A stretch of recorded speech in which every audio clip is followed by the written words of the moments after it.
عورتوں نے رسول اللہ صلی اللہ علیہ وسلم سے کہا کہ آپ سے فائدہ اٹھانے میں مرد ہم سے آگے بڑھ گئے ہیں، اس لیے آپ اپنی طرف سے ہمارے وعظ کے لیے بھی کوئی دن خاص فرما دیں۔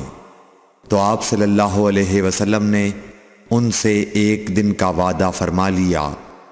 اس دن عورتوں سے آپ نے ملاقات کی اور انہیں وعظ فرمایا اور مناسب احکام سنائے۔ جو کچھ آپ صلی اللہ علیہ وسلم نے ان سے فرمایا تھا اس میں یہ بات بھی تھی کہ جو کوئی عورت تم میں سے اپنے 3 لڑکے آگے بھیج دے گی تو وہ اس کے لیے دوزخ سے پناہ بن جائیں گے۔ اس پر ایک عورت نے کہا اگر 2 بچے بھیج دے؟ آپ نے فرمایا ہاں، اور 2 کا بھی یہ حکم ہے۔ صحیح بخاری حدیث نمبر 101۔ اور دوسری سند سے عبد الرحمن الاصبہانی کہتے ہیں کہ میں نے ابو حازم سے سنا، وہ ابو ہریرہ رضی اللہ عنہ سے نقل کرتے ہیں کہ انہوں نے فرمایا کہ ایسے 3 بچے جو ابھی بلوغت کو نہ پہنچے ہوں،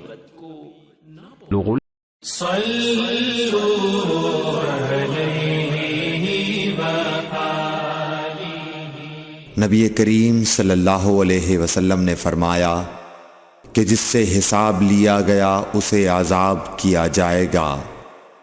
حضرت عائشہ رضی اللہ تعالی عنہا فرماتی ہیں کہ یہ سن کر میں نے کہا کہ کیا اللہ نے یہ نہیں فرمایا کہ عنقریب اس سے آسان حساب لیا جائے گا؟ رسول اللہ صلی اللہ علیہ وسلم نے فرمایا کہ یہ صرف اللہ کے دربار میں پیشی کا ذکر ہے، لیکن جس کے حساب میں جانچ پڑتال کی گئی سمجھو وہ غارت ہو گیا۔ صحیح بخاری حدیث نمبر 103۔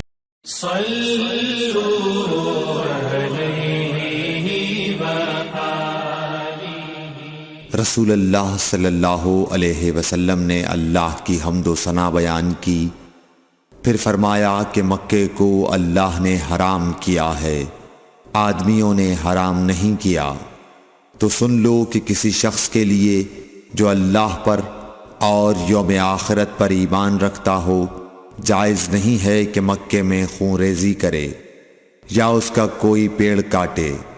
پھر اگر کوئی اللہ کے رسول کے لڑنے کی وجہ سے اس کا جواز نکالے تو اس سے کہہ دو اللہ نے اپنے رسول کے لیے اجازت دی تھی، تمہارے لیے نہیں دی، اور مجھے بھی دن کے کچھ لمحوں کے لیے اجازت ملی تھی، آج اس کی حرمت لوٹ آئی جیسی کل تھی، اور حاضر غائب کو یہ بات پہنچا دے۔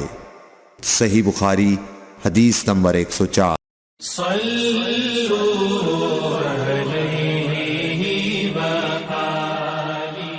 ایک مرتبہ ابو بکر رضی اللہ عنہ نے رسول اللہ صلی اللہ علیہ وسلم کا ذکر کیا کہ آپ صلی اللہ علیہ وسلم نے فرمایا تمہارے خون اور تمہارے مال۔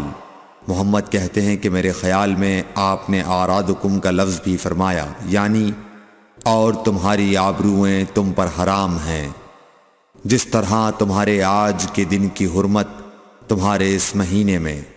سن لو یہ خبر حاضر غائب کو پہنچا دے۔ اور محمد راوی حدیث کہتے تھے کہ رسول اللہ صلی اللہ علیہ وسلم نے سچ فرمایا۔ پھر دوبارہ فرمایا کہ کیا میں نے اللہ کا یہ حکم تمہیں نہیں پہنچا دیا؟ صحیح بخاری حدیث نمبر 105۔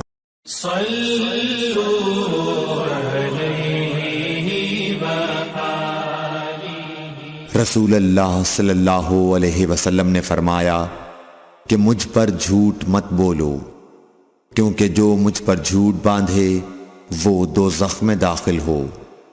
صحیح بخاری حدیث نمبر۔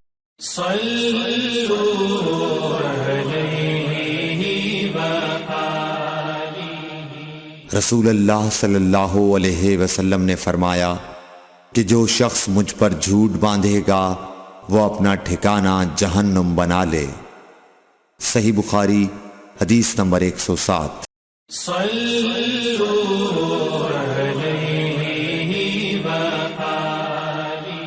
نبی اکرم صلی اللہ علیہ وسلم نے فرمایا کہ جو شخص مجھ پر جان بوجھ کر جھوٹ باندھے تو وہ اپنا ٹھکانہ جہنم میں بنا لے۔ صحیح بخاری حدیث نمبر 100۔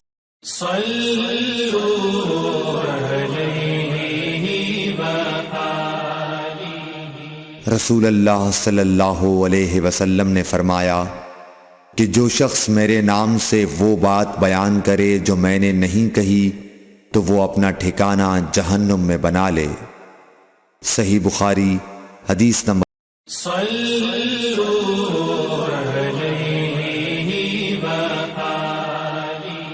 رسول اللہ صلی اللہ علیہ وسلم کا فرمان ہے کہ اپنی اولاد کا میرے نام کے اوپر نام رکھو مگر میری کنیت اختیار نہ کرو، اور جس شخص نے مجھے خواب میں دیکھا تو بلا شبہ اس نے مجھے دیکھا، کیونکہ شیطان میری صورت میں نہیں آ سکتا، اور جو شخص مجھ پر جان بوجھ کر جھوٹ بولے وہ دوزخ میں اپنا ٹھکانہ تلاش کرے۔